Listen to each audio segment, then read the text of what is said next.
welcome to my new series. This series is called True Story, and I'm going to feature different stories from the 60s and 70s that are intriguing, interesting, could be true, could not be true, or just stories that you kind of end up going down rabbit holes because you want to know more about. This first episode is one of my favorite rabbit holes to go down and interesting topics, and it is going to be the true story of the Amityville Horror. Now, do you believe houses can be haunted and drive a family out within 28 days, leaving all their personal belongings?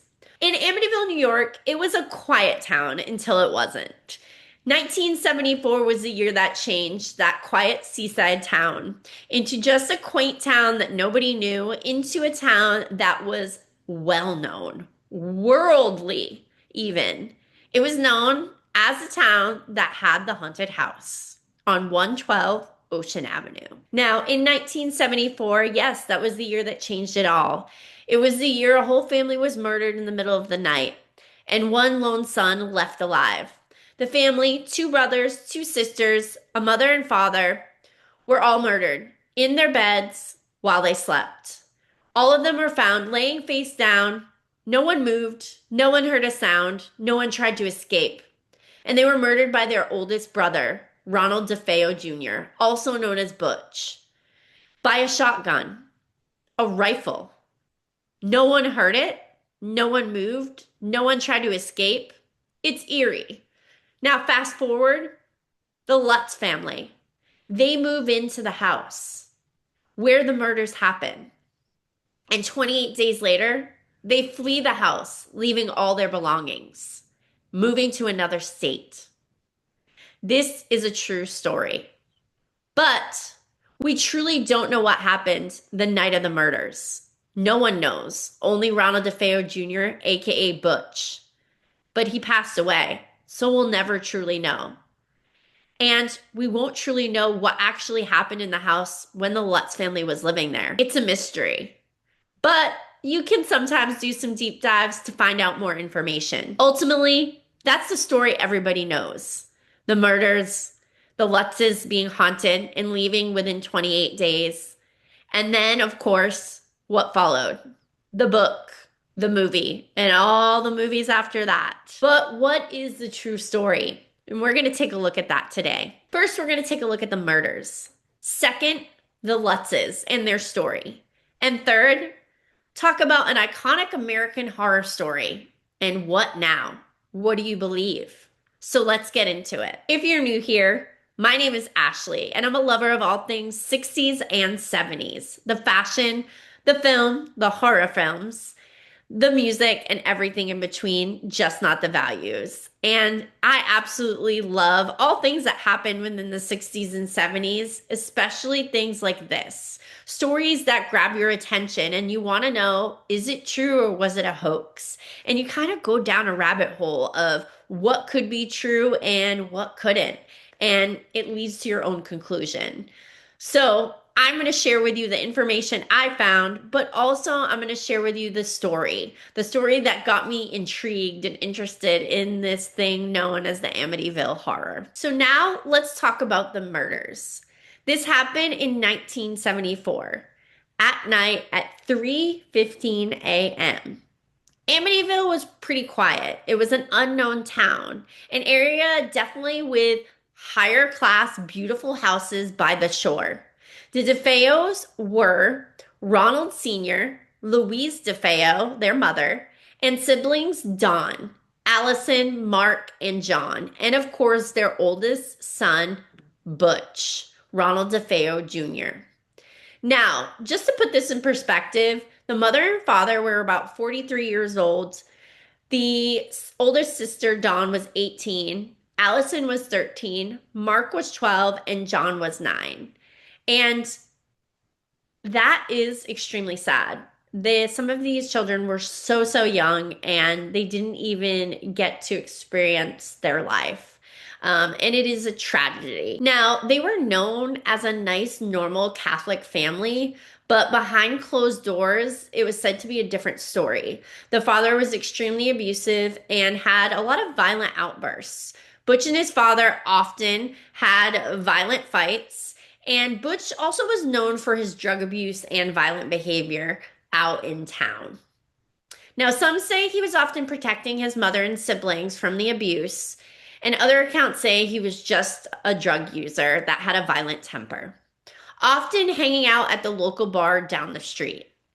Now, one night it seemed Butch went too far, and at 3:15 a.m. he picked up a rifle, killing his whole family. He killed each one individually, laying in their bed face down. No one moved, left almost like they were just sleeping in their beds. Butch disposed of the items and then ran to the local bar, freaking out, saying, "Someone killed my whole family. My parents are dead. Someone killed my whole family. My parents are dead." And everyone went to the home to find out what was going on. When the cops finally came, Butch had stories. Oh, did he have stories? Saying at first it was a mob hit, until his grandfather came and told him he would not drag that family name through the mud any longer and admit to what he had done. And so he confessed. But his story, it changed so many times over the years. Okay. I said, "You fat motherfucker, blah, blah, blah, blah, blah." I start calling him all sorts of names. I said, "You want to kill me? Kill me now, you fat bastard." He started to make a move to get out of that bed. Boy, I'm going to tell you now, I don't care. The fear of God came right into me, boy. I said, "Oh, I ain't letting him get his hands on this gun." I shot him in the back. I shot him one time. The stories he would tell about what actually happened, and there were just so many over the course of his time in prison, even up until his death, and nobody really knew the truth. He did say it was a mob hit and that his family had mob ties, and that's what happened. He also said that his sister and him had planned it. They planned to kill the parents. What are we going to do? I said, "Our problem is one person. It's nobody else." I said, "They're going to kill me." I said, "And you're chasing him around the table with a knife." I said, "As far as I'm concerned, he's letting you do it." Then she got tight with me. We were down the basement talking. She said, "Well, we got to do something." I said, "I know we got to do something. I just told you you're going to kill me. I got to stop this." I said, "If they get me, at least I'm going to try to do something." Truthfully, this is the truth. She went up to my bedroom. I don't know what made her grab that. She grabbed a 35 caliber Marlin. And what happened is once they killed the parents, his sister kind of went nuts and started killing the children too. And so he was forced to kill her. Then he said voices in the house told him to do it. A robed figure gave him the gun and told him to do it. The house was possessed, which essentially was linked to the Lutz's experience at the home. Now, there are so many different accounts so many different stories that Ronnie Butch spun over the years. And if you do read into it, like do some research, read the book, it really is, you don't know which one could have been. And what's sad is that they never really found out. We will never find out because Butch died with the truth. And he never really gave the truth to anybody. So we will truly never know what happened that night at 3:15 a.m. Now, for me, doing the research and reading all these things, for all of those people to be in the house, not hear the rifle, there was no silencer on the weapon, and nobody to try to escape or get up, I feel like there had to be someone else helping Butch out.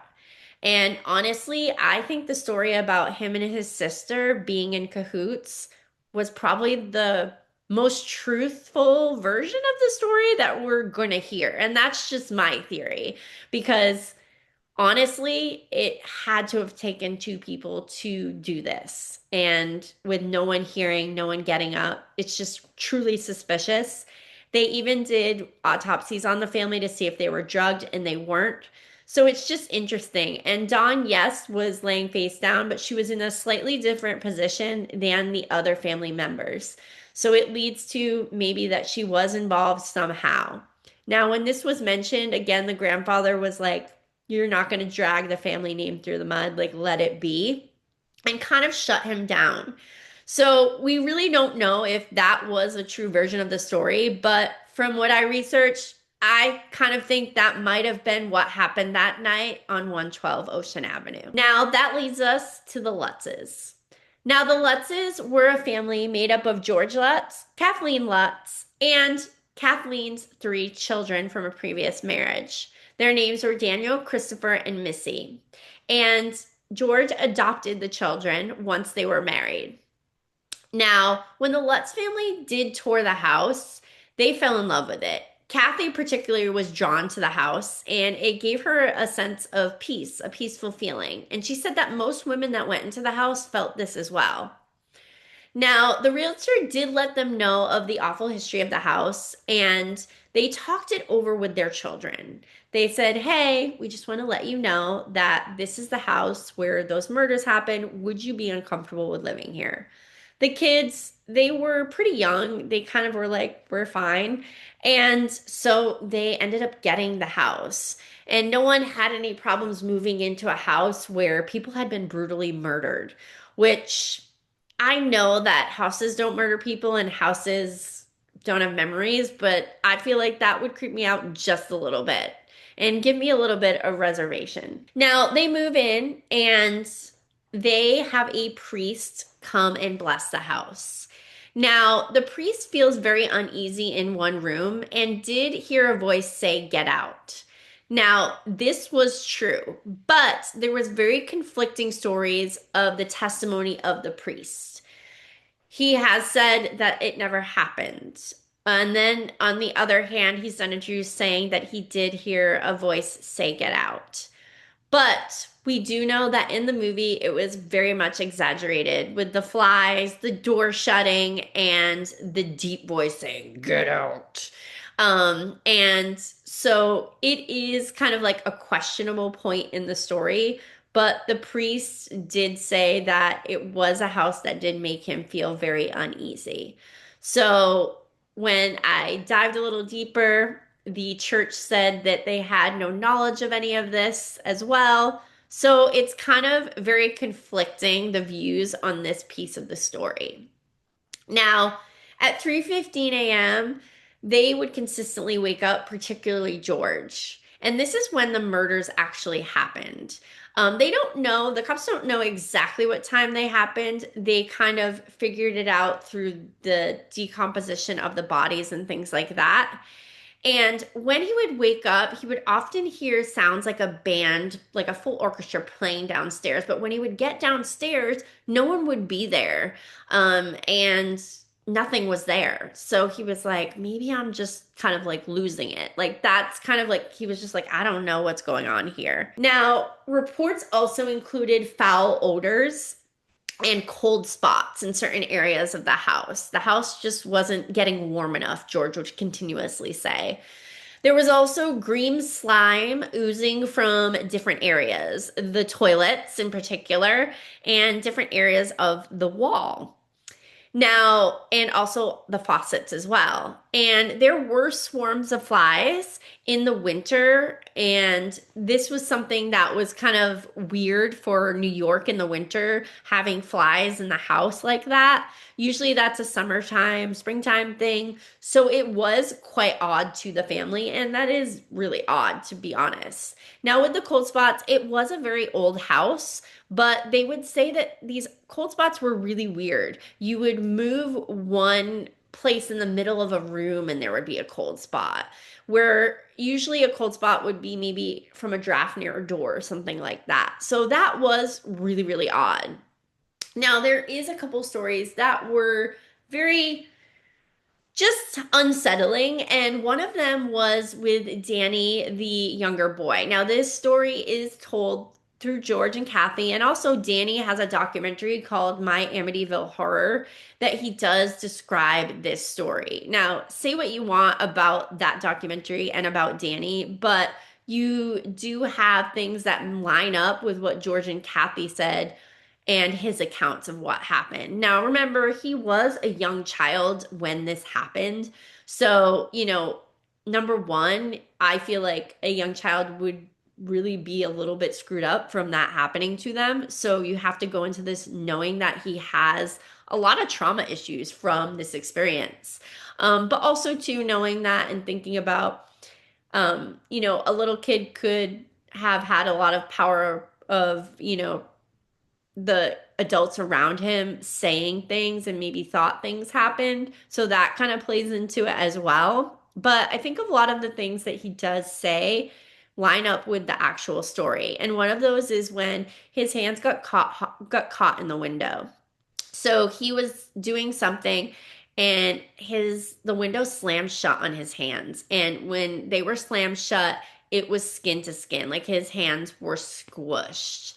And as soon as they went downstairs, his mom went to ice, his hands and take care of him because his hands were swollen. They swelled to twice the size of his hands. George was upstairs trying to figure out what happened with the window, why it just randomly slammed shut.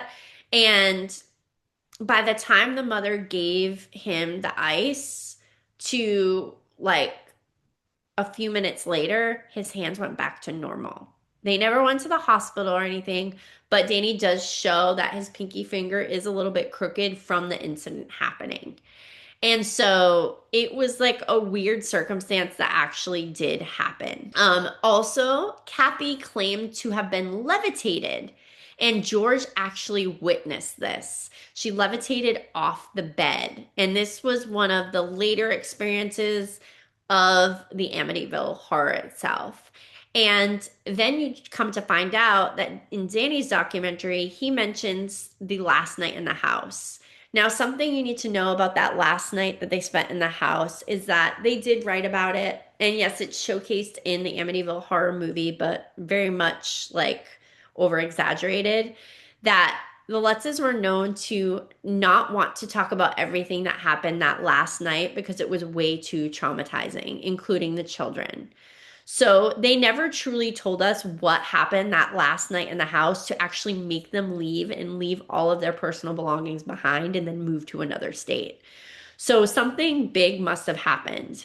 Now, here's the deal. Danny reveals in his documentary that that night, him and his brother's beds also levitated and they were like bouncing and pounding against the ceiling. So there was two aligned stories of this levitation happening. Now, do I think this is real? I don't know what to believe because honestly, so many stories have been said about Amityville Horror. Now, something I do believe is that the little girl, the real little girl, did have an imaginary friend. And Kathy does speak on this that the little girl did have an imaginary friend. Is Jody big or thin or fat? She's nice. Mm-hmm. She tells me things too. Yeah, like what does she tell you, huh? She tells me about the little boy who used to live in my room. He got hurt and he died. That the little girl did have an imaginary friend and would constantly talk to her. And it was unsettling to Kathy. And the imaginary friend was supposedly a pig named Jody. And there was glowing red eyes that were seen outside the window of Missy's bedroom. Now, this in the movie is very cheesily done. We know this if you've seen the movie. But it is something that's recounted by George and Kathy Lutz in their story and in the book. Now, I've seen many documentaries saying that this is something that really kind of came probably from Butch, because when Butch lived at the house, there was a next door neighbor that had a cat, and Butch would often call the cat a pig. And sometimes when it was outside, you see a cat outside at night, it has glowing eyes. So they think that this story maybe came and was fabricated from that story that Butch kind of had going on. But again, we'll never know because Kathy and George Loss unfortunately both passed away. The children of the Amityville Horror, the Lutz children, are still alive. And Danny does, mention in his documentary, all of the things that did happen that I'm mentioning today. but the two other children refused to or declined to be a part of that documentary. So we don't really know what happened on their end and their story. Now, this documentary is really great because I feel like it does give you an idea of what the family dynamic was like of the Lutzes.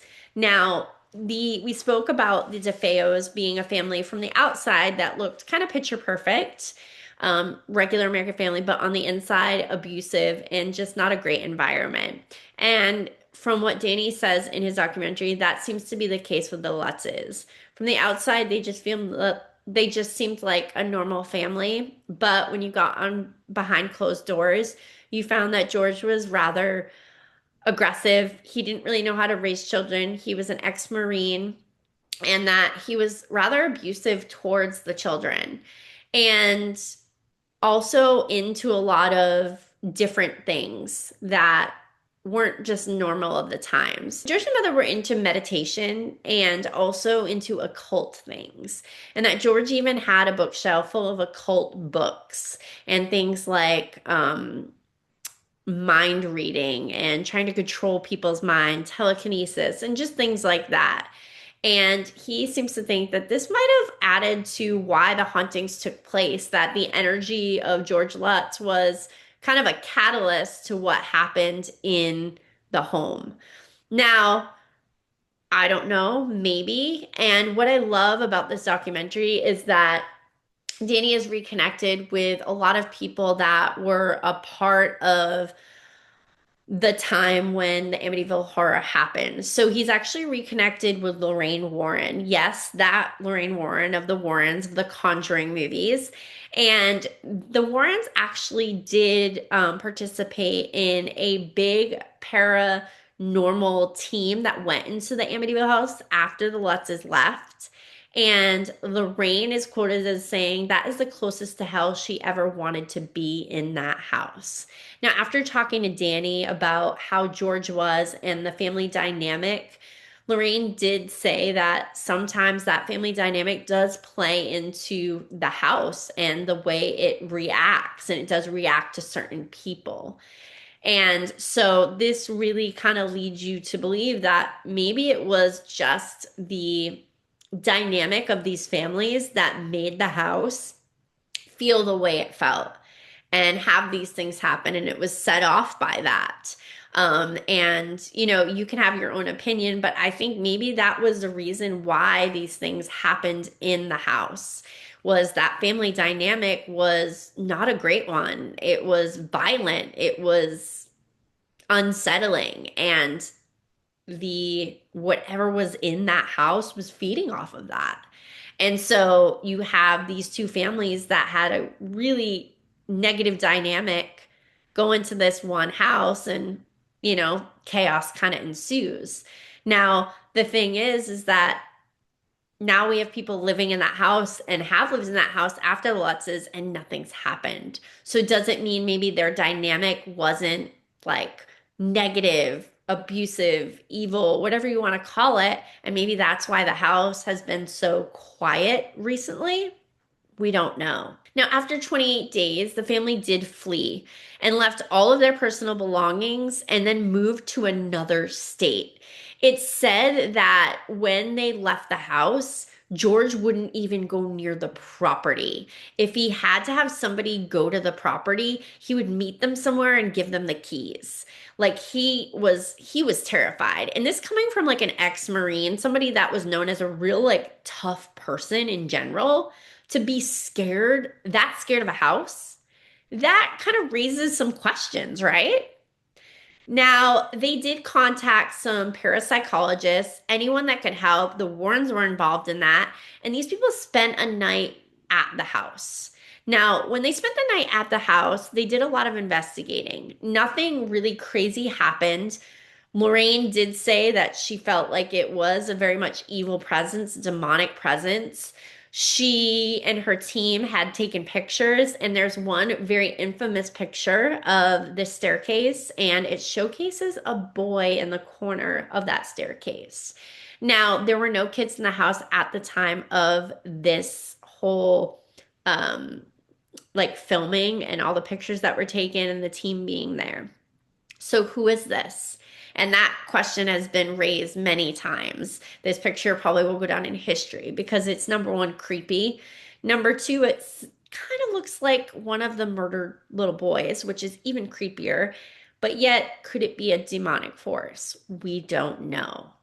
Now, they wrote about their story first in a book that was released, and it was a bestseller. Amityville Horror. And then they released the movie.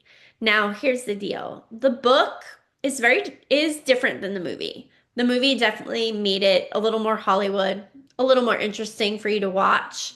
But George Lutz did and had a hand in the movie, only the first movie.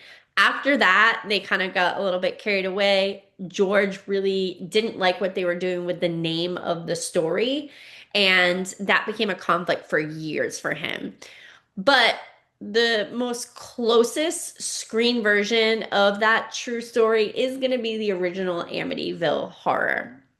Again, it's very much expanded for Hollywood, but that is probably the closest we're ever going to get to know actually what happened, like a visual of what happened to the Lutzes in those 28 days. And we truly never will know what happens, just like we'll never know what happened the night of the murders because George and Kathy have passed away, and the children really don't speak out a ton on what happened. And honestly, a lot of people don't believe what happened.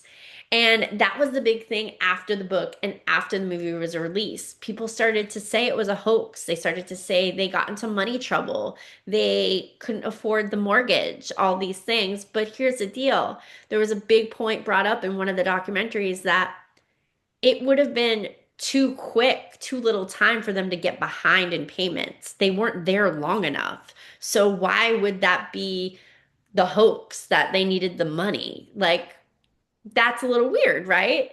And also, at first, they didn't really want a lot of publicity. They were just trying to solve the problem. And then people started to hear about it. And so they spoke about it.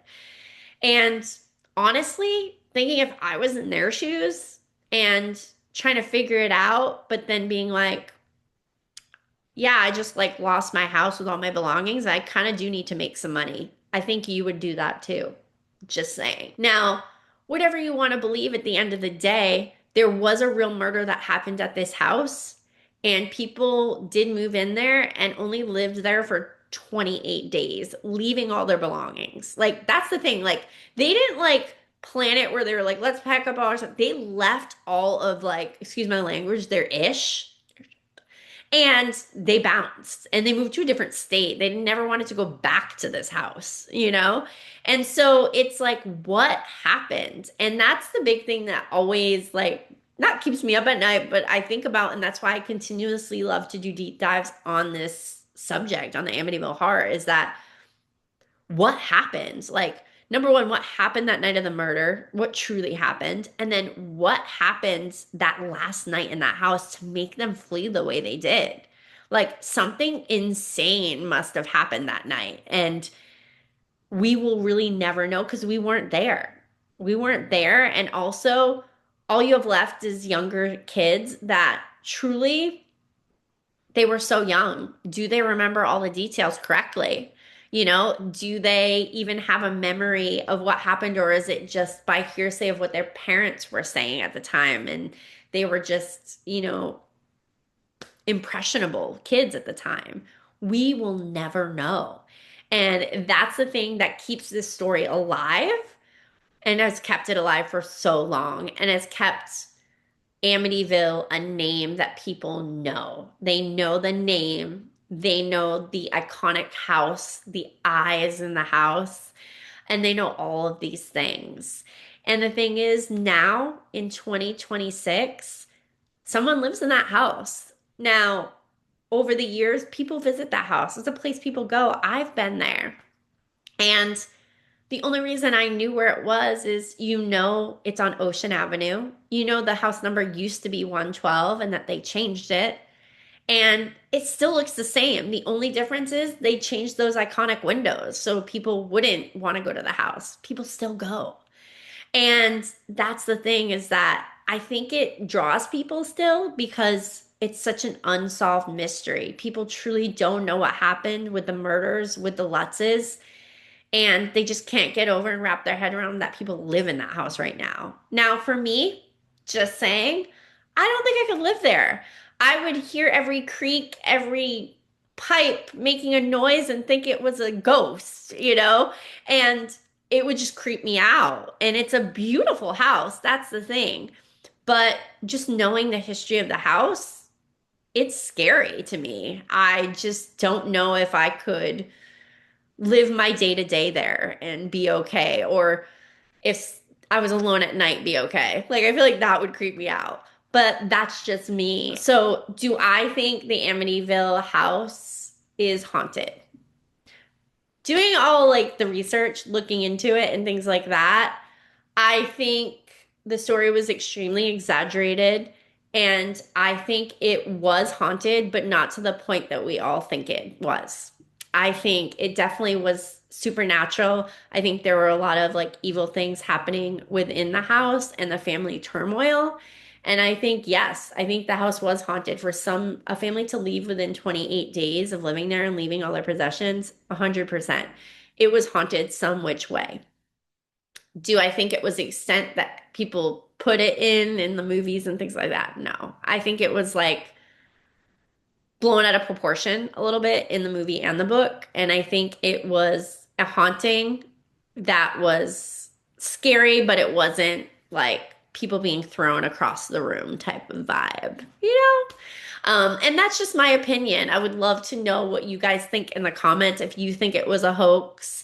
Um, and I know so many people that will fight to the end that it was a hoax and that George and Kathy just wanted money and things like that.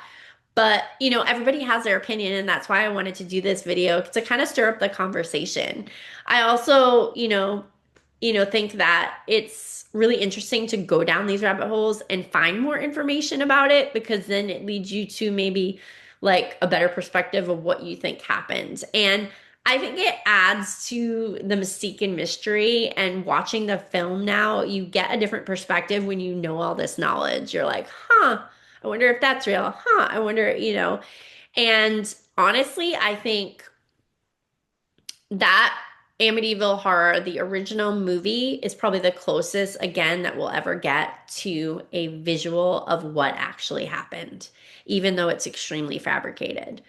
I think it's the only one. And I think we will truly never know what happened at that house on 112 Ocean Avenue in Amityville, New York. We will not know what happened the night of the murders, and we will never know what happened when the Lutzes lived there for 28 days. But that's up to you to decide what you think happened and the lore around the Amityville Horror. Hopefully you guys liked this video on a little deep dive. I'm calling this my true story series.